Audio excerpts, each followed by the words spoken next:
Kwenye kurasa za miradi hayo tumeokota habari inasema hivi: Ghana wanaulizia mchele wa Mbeya.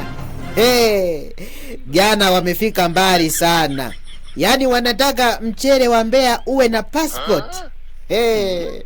Yaani mchele wa Mbeya umeanza kuomba visa.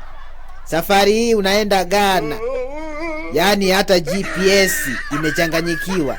Kila ikisikia mchele bora inaelekezea Mbeya. Yaani watu wa Ghana wanasema mafuta yapo, sufuria ipo, chumvi upo.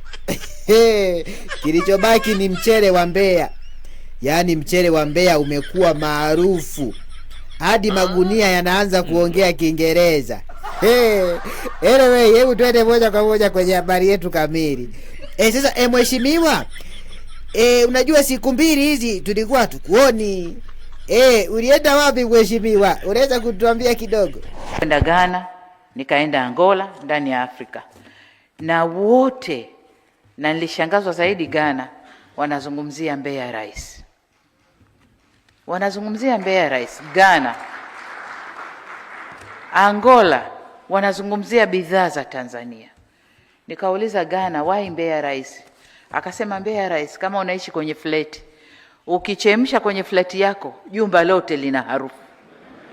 Kwa hiyo we need Mbeya Rais kutoka Tanzania. Tatizo letu connectivity, jinsi ya kufikisha huko, na hiyo ndio kazi yenu private sector. Mkae mchemshe kichwa. Tunapeleka vipi bidhaa kwenye nchi jirani ambazo connectivity. Okay, kwa hiyo sasa mheshimiwa, huu mchele utaendaje mpaka Ghana? Yaani utasafirishwa vipi? Utasafirishwa kwa njia gani huu mchele? Utasafirishwa kwa ndege au kwa basi? Tuna reli nyingine hii ya kawaida itakayokwenda Zambia, tunaifanyia rehabilitation ambayo itaweza kutuconnect na Angola. Sasa wakifika Kapirimposhi, safari inakwenda mpaka Lobito huko na kwingine. Tunajitahidi kufanya connection, lakini private sector mkiweka misuli tutakwenda haraka zaidi. Kwa connectivity ndani ya Afrika ndio tatizo letu, lakini bidhaa za kuuza tunazo. Kwa tujitahidi kuzalisha viwandani, lakini pia tuzalishe kwenye ardhi yetu ili tuuze. Nikisema hivyo inatulazimu sasa tuongeze uzalishaji, kwa sababu bidhaa zipo na zinatakiwa.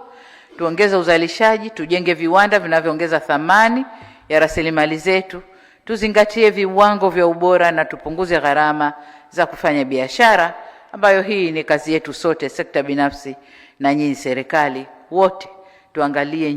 Haya wane, ili kupata huu mchele wa M-Pesa, ili kupata huu mchele wa Mbeya, usisahau kwenda M-Pesa. Usisahau kwenda Kiera, utaupata huu mchele. Usisahau kulike, kucomment, kushare na kusubscribe akaunti yetu ya Ndui Media. Asanteni sana.